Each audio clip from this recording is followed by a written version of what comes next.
नमस्कार, प्रणाम। हम हैं आपके भाई, आपके दोस्त प्रवीण मिश्रा बुलबुल। अभी बहुत सारे नियोजित शिक्षकों से बातचीत हुई, बहुत सारे एक से एक टैलेंटेड लोगों से बातचीत हुई। आपको बड़ी खबर लेकर आज आए हैं। बता दें कि गोपालगंज से अभी एगो तेज तर्रार शिक्षक रवीश कुमार जी से बातचीत हुई। उनकी बातें इतनी अच्छी लगी, मैं उनकी बातों को तमाम लोगों तक पहुंचाना चाहता हूं। आज मुझे बहुत अच्छी वो बात, दो चार बातें जो बोले वो बहुत इतनी अच्छी लगी मुझे। इसके पहले हम चाहते हैं कि मेरे कमेंट बॉक्स में लगातार बिहार के यशस्वी मुख्यमंत्री नीतीश कुमार जी को मैं बार बार बोलता हूं, सबसे पढ़े लिखे, सबसे तेज तर्रार मुख्यमंत्री हैं। कुछ लोग हैं जिनको ऐतराज है, कुछ लोग उल्टा का पुल्टा नीतीश कुमार जी को, मुख्यमंत्री जी को बोल रहे हैं। आपको मैं बता दूं कि अगर मेरे मुख्यमंत्री को आप थोड़ा भी कुछ बोले तो समझ लीजिए कि हमसे बुरा कोई नहीं होगा। आपको मैं बता दूं, मैं खुलेआम सीना ठोक कर बोल रहा हूं कि आज तक के सबसे पढ़े लिखे मुख्यमंत्री नीतीश कुमार जी हैं और रहेंगे। अभी देखिए, जीविका दीदियों को जो दिया गया है, जो 10-10 हज़ार रुपया, आज तक के इतिहास में पहली बार जीविका दीदी को ऐसे ऐसे महिलाओं को यह पैसा दिया गया है। उनको इतनी खुशी है कि मतलब देखिए, एहसान जो होता है ना, ये कहा जाता है कि छोटी छोटी खुशियाँ जब लीजिएगा तो कभी भी आपका कभी अहित कोई कर ही नहीं सकता है। हमारी दादी थी, कहती थी कि 100 गो पाप बाघ मारा जाता है। 100 गो पाप कीजिएगा तो वो कहीं ना कहीं आपको इकट्ठा होकर वह विस्फोट करेगा। वहीं 100 गो पुण्य कीजिएगा तो नहीं काम होने वाला भी हो जाएगा।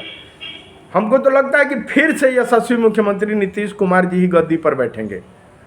बता दें कि बिहार के नियोजित शिक्षकों को इन्होंने ही सब कुछ दिया है। इसलिए मैं क्यों कहता हूँ, लोग ऐतराज़ करते हैं कि मुख्यमंत्री का बड़ी बड़ाई करते हैं, मुख्यमंत्री का ये करते हैं।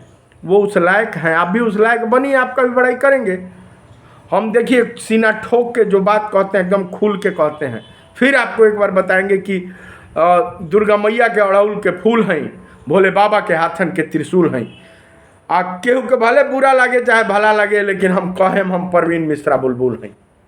बातों को मैं रखता हूँ। मेरे यशस्वी मुख्यमंत्री हैं और सबसे तेज तर्रार मुख्यमंत्री हैं तो हैं। मैं कहूँगा कि वो हैं, आज तक के सबसे पढ़े लिखे मुख्यमंत्री हैं। उन्होंने बिजली दिया, उन्होंने पानी दिया, उन्होंने सड़क दिया, और अब तक सबसे ज़्यादा सुरक्षा व्यवस्था महिलाओं का अगर कोई किया है, आज अगर 10 बजे 12 बजे तक महिलाएं घूम रही हैं स्वच्छंद रूप से, तो वह मुख्यमंत्री नीतीश कुमार जी का देन है। शिक्षा विभाग पर हम चर्चा करेंगे कि शिक्षा विभाग पर 2005 में जब मुख्यमंत्री जी आए तो उन्होंने ही 4,000, उसके बाद 6,000, उसके बाद 9,000, उसके बाद वेतनमान मुख्यमंत्री नीतीश कुमार जी नहीं दिया। क्यों नहीं कहेंगे? कहा हुआ चीज़ क्यों हम वो कर देंगे?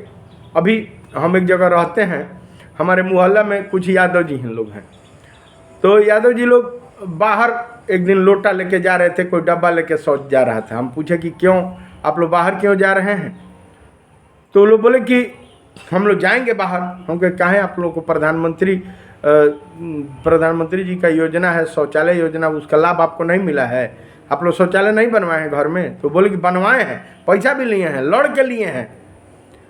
लेकिन हम बोले कि तब काहे बाहर जा रहे हैं? तो कह रहे कि हम लालू यादव के पार्टी के हैं, हम उनका नाम नहीं लेंगे, उनका नाम आगे नहीं बढ़ाएंगे। अरे यार, आप नहीं बढ़ाइएगा, कोई ना कोई तो बढ़ाएगा। प्रकृति देख रही है, जो देख रही है वो प्रकृति बैलेंस करती है।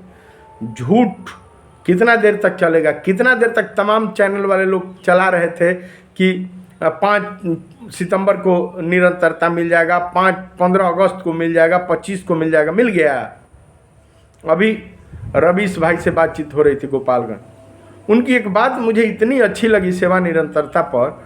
उन्होंने कहा कि 1 जुलाई 2006 से लेकर और 31 दिसंबर 2024, यानी कि 1 को ये लोग 1 जनवरी 2025 को ये लोग विशिष्ट ज्वाइन कर लिए, तो 31 दिसंबर 2024 तक इतना का जो पीरियड है, इतना का एनपीएस कटौती देना किसी के बस का है क्या? कोई सरकार, राज्य सरकार दे देगी?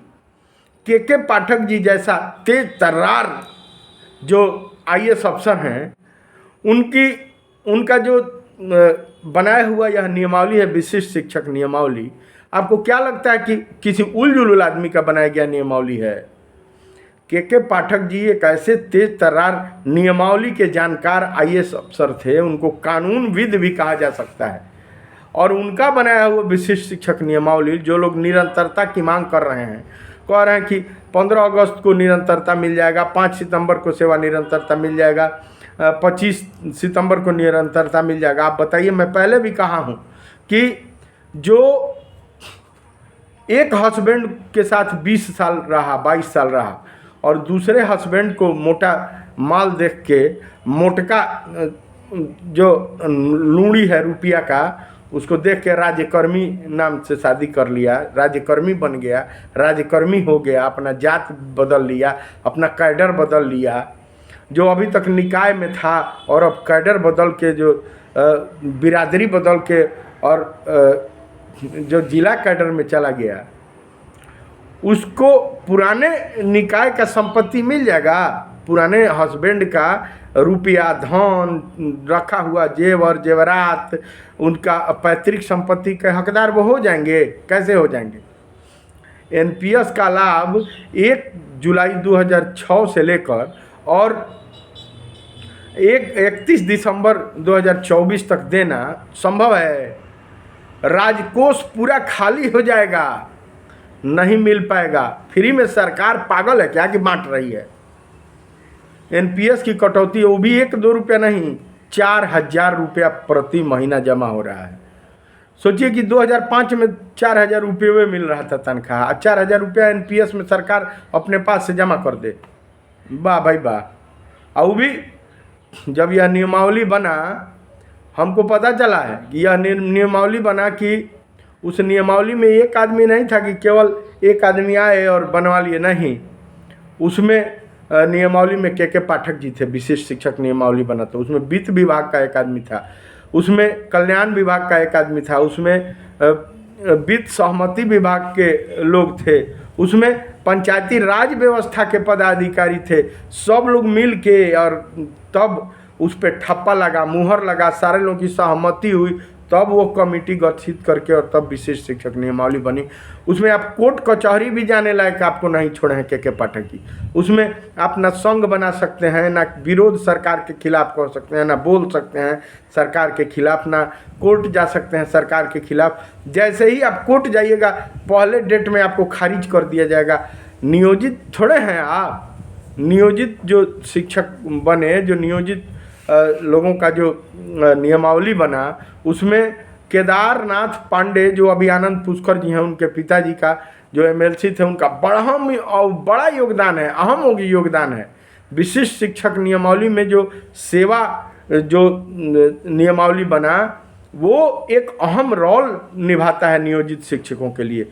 उसी के आधार पर जो आपका जो सेवा पुस्तिका बना है, जो सेवा के लिए आपका नियमावली बना है, उसका अहम रोल है। उसमें आपको जो नियोजन इकाई है वह पंचायती राज व्यवस्था की स्वायत्त संस्था है।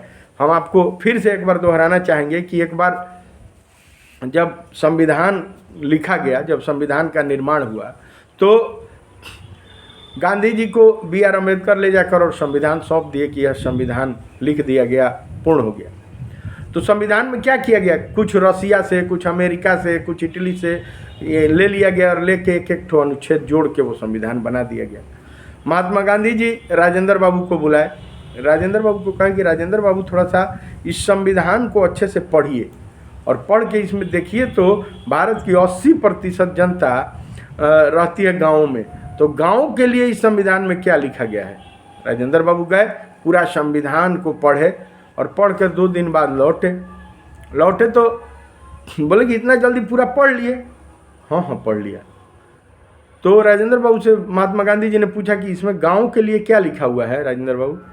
उन्होंने कहा कि इसमें तो गाँव का चर्चा ही नहीं है, ये तो कुछ इटली से, कुछ अमेरिका से, कुछ इंग्लैंड से, ये सब लेके और संविधान बना दिया गया है। बोले कि जल्दी से इसमें पंचायती राज व्यवस्था डालिए और कॉन्स्टिट्यूशन बना, उसमें पंचायत एक स्वायत्त इकाई बनाई गई और पंचायती राज व्यवस्था के तहत जो भी शिक्षक हैं वो नियोजित निकाय के शिक्षक हैं। इसमें जो केदार पांडे जो एमएलसी थे स्वर्गीय, जो भी जहाँ भी उनकी आत्मा होगी, अगर यह सुन रही होगी तो उनको ये नियोजित शिक्षक सत सत नमन करेंगे कि उन्होंने जो सेवा शर्त बनाई वह काबिल तारीफ है। उसमें सारा कमेटी में सारे पंचायती राज व्यवस्था, सारे लोग आर के महाजन और सारे बड़े बड़े कानूनविद IAS अफसर थे और वो लोग मिल के यह जो नियमावली बनाए 2015 में हम लोग को वो मिला। 2020 की जो नियमावली बनी नियोजित शिक्षक नियमावली, इतनी अच्छी नियमावली है, इसमें आप सरकार के खिलाफ लड़ सकते हैं, सरकार तक अपनी बात पहुंचा सकते हैं, विरोध कर सकते हैं। आपका उसमें आपको पेंशन योजना है, आपको उसमें एक एक चीज़ें जो दी गई हैं इतनी अच्छी हैं। तो स्वर्गीय केदार पांडे जी, अगर कहीं भी उनकी आत्मा होगी, अगर सुन रही होगी तो उनको सत सत नमन है और वो धन्यवाद के पात्र हैं। नियोजित शिक्षक आने वाले भविष्य के क्रीम हैं, डायमंड हैं जो चमक रहे हैं। और जो विशिष्ट शिक्षक हैं उनको फिर से हम बताना चाहेंगे कि किसी भी हालत में सरकार सेवा निरंतरता नहीं देगी। देखिए, कुछ कृपा पात्र बन जाइएगा, चुपचाप लगा जाइएगा, अगर सरकार को जिताने का कोशिश कीजिए तो हो सकता है कुछ मिल जाए। नियोजित शिक्षक सरकार के साथ कल भी थे, आज भी हैं और कल भी रहेंगे। और यशस्वी मुख्यमंत्री नीतीश कुमार जी ने इसीलिए कहा था कि ये मेरे नियमित शिक्षक हैं।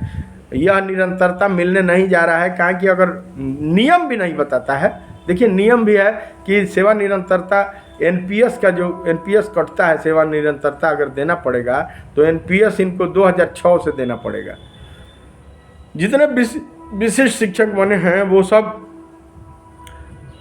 पैसा लेते हैं, NPS उनका 4000 कटौती होता है और 5000 सरकार जमा करती है।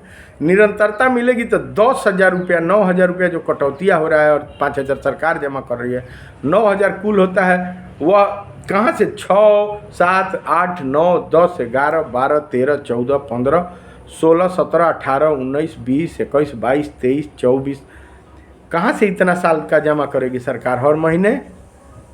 राजकोष खाली होकर और सरकार भिखारी बन के डफली बजाएगी।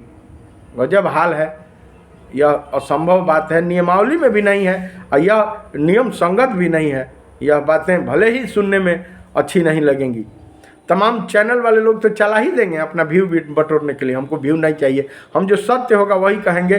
फिर कहेंगे चलते चलते कि नियोजित शिक्षक क्रीम हैं, डायमंड हैं, सबसे सुखी हैं। और जो नियोजित बने हुए हैं बहुत ही भाग्यमान हैं, बहुत उनके जैसा भाग्यमान कोई है ही नहीं। वो शांति से बने रहेंगे।